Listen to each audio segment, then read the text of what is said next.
Horas teman-teman, baik kembali lagi bersama saya Alex Yohanes Purba.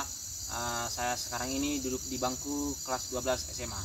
Nah, adapun tujuan saya membuat video ini adalah untuk menjelaskan mengenai kurangnya efisiensi untuk mendorong pertumbuhan suatu wilayah. Nah, itu bisa dilihat dari keterbelakangan infrastruktur yang ada. Nah, jadi teman-teman, sampel yang saya ambil itu adalah kebetulan desa ataupun kampung saya sendiri, yang dimana desa atau kampung saya ini memiliki potensi yang sangat besar, bisa dibilang besar dalam bidang pertanian. Nah, itu bisa terlihat dari banyaknya produk ataupun hasil pertanian yang ada di desa saya, mulai dari baik itu jahe, kunyit, kopi, dan sebagainya. Bahkan padi pun termasuk sebagai sektor yang dimana mendorong pertanian di daerah kampung saya ini. Nah, selain itu juga terdapat banyak potensi, mulai dari bambu. Nah, jadi di kampung saya ini banyak sekali warga-warga ataupun masyarakat di kampung saya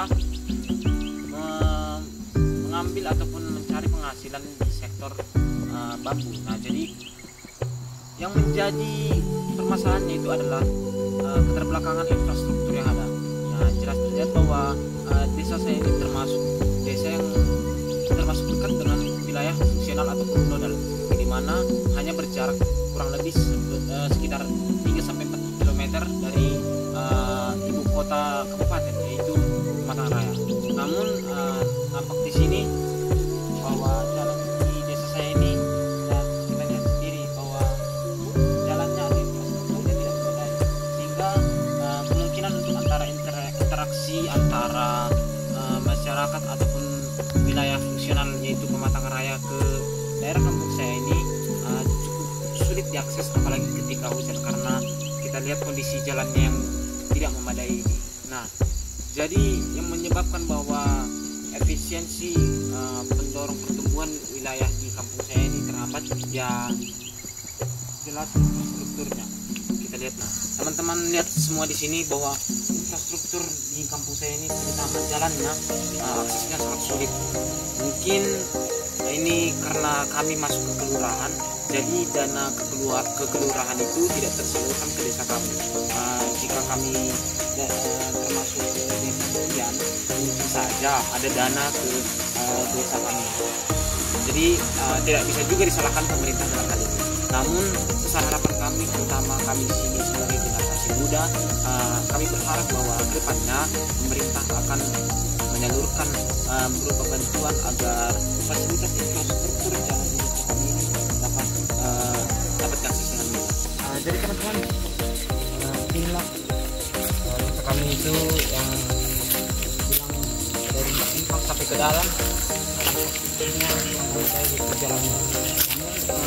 Ada beberapa upaya yang kami lakukan penduduk desa, yaitu aksi menggalang dana dari para perantau yang merupakan dulunya dari penduduk desa ini untuk membantu dalam meminimalisir kerusakan infrastruktur yang ada, yang melalui mencor. Ada 3 titik yang itu pakai di simpang, kemudian di pertengahan jarak antara simpang ke kampung, dan satu lagi di kampung. Di situ ada 3 tempat mengecor. Jadi upaya tersebutlah yang dilakukan oleh penduduk desa agar kerusakan yang ada di kampung kami ini dapat diminimalisir kerusakannya dengan upaya mencor 3 titik tersebut.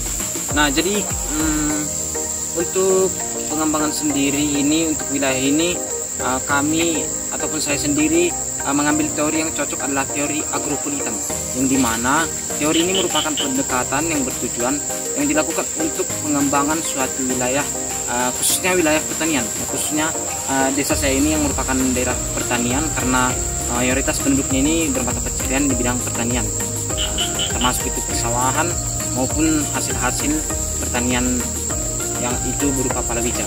Nah, teori agropolitan ini diharapkan nantinya akan membantu dalam mengatasi ketidakefisien pertumbuhan suatu wilayah. Nah, teori agropolitan ini nantinya akan membuat pendekatan yang dimana terjadi pemerataan yang bertujuan untuk meningkatkan kesejahteraan masyarakatnya di dalam sektor pertanian. dengan cara yaitu penyediaan fasilitas ataupun infrastruktur yang ada antara wilayah pedesaan khususnya di sektor pertanian dengan wilayah fungsional atau nodal berupa perkotaan, yang contohnya itu adalah raya. Nah, jadi harapan kami di sini sebagai generasi ataupun generasi penduduk di sini, saya harap bantuan pemerintah hadir dalam rangka untuk memperbaiki fasilitas infrastruktur yang ada di kampung saya ini. Dengan demikian, saya yakin dan saya optimis bahwa suatu saat kampung saya ini, desa saya ini dapat akan berkembang jika fasilitas ataupun infrastruktur yang tadinya sudah saya sebutkan dapat difasilitasi pemerintah dengan baik dan dimaksimalkan, serta